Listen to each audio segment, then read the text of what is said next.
पुढची बातमी येते एका भेटीची, ज्याची राजकीय वर्तुळात मोठी चर्चा रंगली होती। त्या भेटी संदर्भातली ही बातमी महाराष्ट्राच्या राजकारणातनं, कारण दरेगावात मुक्कामी असलेले उपमुख्यमंत्री एकनाथ शिंदे तडकाफडकी सकाळी आज दिल्लीला गेले। श्रीकांत शिंदे आणि शिवसेनेच्या 7 खासदारांसह त्यांनी पंतप्रधान मोदींची भेट घेतली। यावेळी मोदी आणि शिंदेंमध्ये जवळपास तासभर चर्चा झाली। त्यानंतर शिंदे लोकसभा अध्यक्ष ओम बिर्ला यांनाही भेटले आहेत। मोदींसोबतची भेट ही सदिच्छा भेट होती असं शिंदेंनी स्पष्ट केलं। एकनाथ शिंदेंनी मोदींना विठ्ठल रुक्मिणीची मूर्ती भेट म्हणून दिली आहे। अधिवेशन काळात आमच्या खासदारांना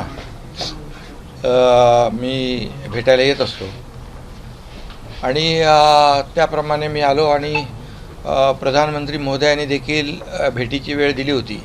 विकासाचे काही विषय, इतरही काही विषय याच्यावर अतिशय मनमोकळेपणाने चर्चाही झाली, गप्पाही झाल्या।